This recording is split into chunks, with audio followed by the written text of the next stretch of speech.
11h09. Chaque jour, on se balade, on se promène dans notre belle région. Grâce aux offices de tourisme, il y a plein de belles choses à voir, à découvrir par chez nous. Et ce matin, nous sommes avec l'office de tourisme de Saint-Quentin pour savoir tout ce qu'il y a un petit peu à faire dans le secteur. Les incontournables, c'est Marjorie qui sera notre guide. Bonjour Marjorie. Bonjour Chloé. Merci d'être avec nous sur France Bleu Picardie. On va évoquer bien sûr ensemble toutes les choses qu'il y a à faire dans le secteur. Enfin, on va en énoncer quelques-unes parce que ça va être compliqué de tout donner. Et vous proposez du coup avec l'office de tourisme un jeu de piste pour découvrir un petit peu le secteur. Comment ça se passe ? Racontez-nous. Alors, avec notre partenaire Freedom Escape, un jeu de piste a été imaginé qui est complètement gratuit et qui est sous forme d'enquête. Donc, on peut partager l'aventure d'Ernestin Fidelier, qui est parti à la recherche de la statue volée de Henri Martin, l'historien. Donc, dont il nous reste plus que le socle ici à Saint-Quentin. Oui. Et Ernest Fidelier a disparu. On n'a pas de nouvelles de la statue non plus. Alors, muni d'un smartphone, muni d'un lecteur de QR code, les visiteurs doivent partir à la chasse au QR code pour essayer de retrouver l'aventure qui est arrivée à Ernestin Fidelier, retrouver pourquoi cet agent a disparu, retrouver où est la statue. Donc c'est une belle balade dans la ville de 8 kilomètres, donc qu'on peut faire gratuitement, qu'on peut faire en plusieurs fois, à pied, à vélo, à trottinette, à roller. Et ça permet de découvrir la ville un peu autrement du coup. Voilà. Exactement, voilà, c'est un petit peu le but, ça permet de vivre une aventure et c'est vrai qu'on sait que les visites sous forme d'enquête plaisent beaucoup, donc ça permet de marcher dans sa propre ville ou alors pour les visiteurs extérieurs de faire la découverte de la ville, des quartiers, du centre-ville et de s'amuser en même temps à essayer de dénicher les QR codes, les petites traces, les petits indices pour avoir le code parce que tout ça est un petit peu corsé quand même aussi. Et on est invité à venir chercher l'ordre de mission à l'office de tourisme et à rapporter en fait les réponses de cette énigme à l'office de tourisme également. Pour savoir si on était sur la bonne piste. Du coup, on voit quelques incontournables dans les monuments, sans tout révéler peut-être, pour pas révéler tout le parcours, mais...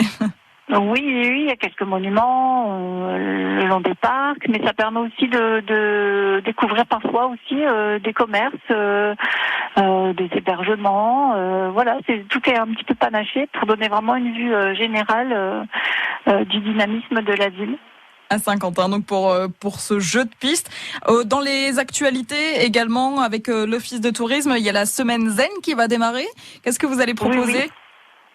Alors, il y a pas mal de choses. On va commencer par de la biodanza, donc des mouvements sur de la musique douce, qui sont faits pour lâcher les tensions, créer du lien entre les personnes. Et ça va se passer dans la maison de Marie-Jeanne, qui est un musée dans un des petits villages de la vallée de l'Oise. Donc la semaine zen, ça permet à chaque fois de découvrir un lieu aussi, un site, et de s'initier à des pratiques de bien-être. On va avoir également des éco-rituels à Serecourt-le-Grand, qui est un site dans la vallée de la Somme, donc au domaine de l'Arc-en-Ciel. Donc c'est un lieu qui est vraiment baigné de nature et qui est baigné d'étangs, qui est aussi un lieu de pêche et de restauration. Et donc là, on va pouvoir puiser dans la nature pour imaginer des jeux méditatifs, créer un mandala, des choses comme ça.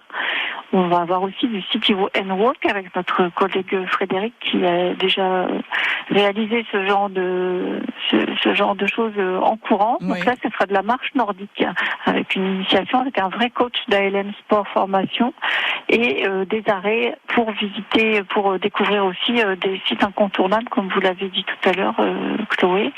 Du yoga du rire également dans le magnifique buffet de la gare Art Déco. C'est l'occasion de le voir puisqu'en ce moment, ce n'est pas toujours évident. Oui. Mais voilà, donc c'est l'occasion de découvrir des sites et du Pilates aux Champs-Élysées, au beau parc des Champs-Élysées. Sympa ça, une semaine zen qui démarre lundi, qui sera jusqu'à dimanche dans le Saint-Quentinois. On peut retrouver tout le détail sur saint-quentin-tourisme.fr aussi de cette semaine zen. Et on va continuer à découvrir le secteur avec vous, Marjorie, de l'Office de tourisme de Saint-Quentin, dans un instant sur France Bleu Picardie, après le tout dernier Indochine, nos célébrations. À tout de suite, Marjorie. À tout de suite. Retrouvez tous les bons plans sortis en famille sur francebleu.fr.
Le dernier titre d'Indochine, nos célébrations sur France Bleu Picardie, 11h18.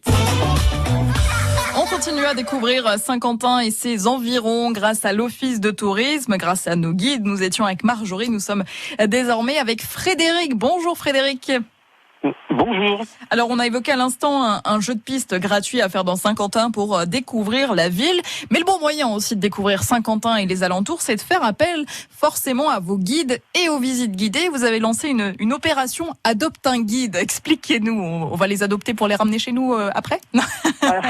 Ah non, il faut les restituer. On les adopte, mais non, c'est juste, on les emprunte. Oui, en fait, cette opération appelée Adopte un guide permet de contourner certaines contraintes contraintes liées à la crise sanitaire, notamment des sites qui sont accessibles au public, mais sous réserve de venir d'un seul et même horizon. C'est-à-dire qu'on ne mélange pas des gens d'horizons divers.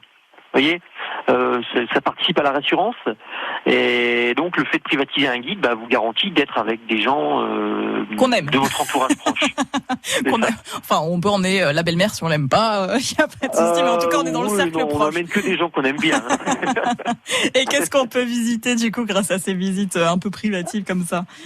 Alors on a un large panel, on a des visites autour de la thématique forte qui est l'art déco, on peut gravir les 200 marches qui nous emmènent au sommet de la basilique, on peut aussi aller dans les tréfonds des souterrains de la ville, et puis d'autres visites un peu moins évoquées d'ordinaire, comme les berges du canal. Vous voyez, une richesse qui en fait s'explique par les coups de cœur que certains guides peuvent avoir avec certaines thématiques. Et effectivement, en plus, ce sont des gens qui sont passionnés bien souvent et qui aiment bien transmettre tout ça, donc c'est vraiment chouette. Comment ça se passe pour réserver du coup une visite guidée comme ça? Privative, donc c'est très simple, vous nous appelez et on a la particularité d'avoir un catalogue de guides entre guillemets et dont les disponibilités nous sont fournies à la quinzaine, c'est-à-dire qu'on sait pertinemment qu'on a sous le coude une dizaine de guides qui ont des créneaux disponibles, et donc vous nous appelez et nous on cherche un guide disponible. Pas plus tard que ce matin, on a d'ailleurs réservé un guide pour cet après-midi, donc on est très souple. Bon, l'idéal c'est quand même de pouvoir s'y prendre quelques jours avant, dirions-nous, mais on arrive toujours à trouver un guide pour qui souhaite la privatisation. Pour découvrir Saint-Quentin et les alentours, il y a aussi de belles balades nature à faire par chez vous. On a eu un peu de soleil, bon aujourd'hui c'est un peu gris, mais il y a de quoi se faire plaisir aux alentours de Saint-Quentin aussi. Ah oui, on a dans le pourtour de Saint-Quentin, c'est-à-dire qu'autour d'une vingtaine de kilomètres, dans un rayon d'une vingtaine de kilomètres, on a plus de 20 sentiers randonnés de longueurs différentes qui vous permettent de découvrir du patrimoine naturel très souvent, puisque on peut aller jusqu'aux sources de la Somme. On a aussi les sources de l'Escaut qui sont à proximité. On a des zones comme le Val d'Aumignon, donc c'est tout un tas d'oasis de verdure très prisées en ces moments de forte chaleur. Effectivement, ça permet de se mettre au vert et d'être bien. On peut retrouver tous les détails, toutes les informations sur le site de l'Office de tourisme, Frédéric ? Oui, tout est recensé dans la mesure où j'ai un de mes collègues qui avait fait d'ailleurs un petit post sur les lieux de pique-nique et de promenade. Bien sûr, je me devais quand même de vous préciser que toutes nos visites, quelles qu'elles soient, forcément, pour la rassurance, imposent le port du masque et la distanciation sociale. Vous avez bien fait de le rappeler, effectivement, il faut bien. Oui. On peut retrouver donc toutes les infos sur saint-quentin-tourisme.fr pour découvrir le Saint-Quentinois, et sur votre page Facebook Tourisme Saint-Quentinois pour avoir donc toutes les infos et puis des idées sorties à faire dans le secteur, puisqu'il y a plein de belles choses à découvrir. Bien sûr, on n'a pas eu le temps de tout évoquer puisque le territoire est riche, mais on a eu un petit aperçu, un petit échantillon ce matin. Merci Frédéric. Merci à vous. Et vous remercierez Marjorie également qui a participé juste avant vous pour nous donner de bons conseils de visite. Vous pouvez retrouver les offices de tourisme sur francebleu.fr. Balade, patrimoine, idées sorties avec France Bleu. Vivez un été en Picardie.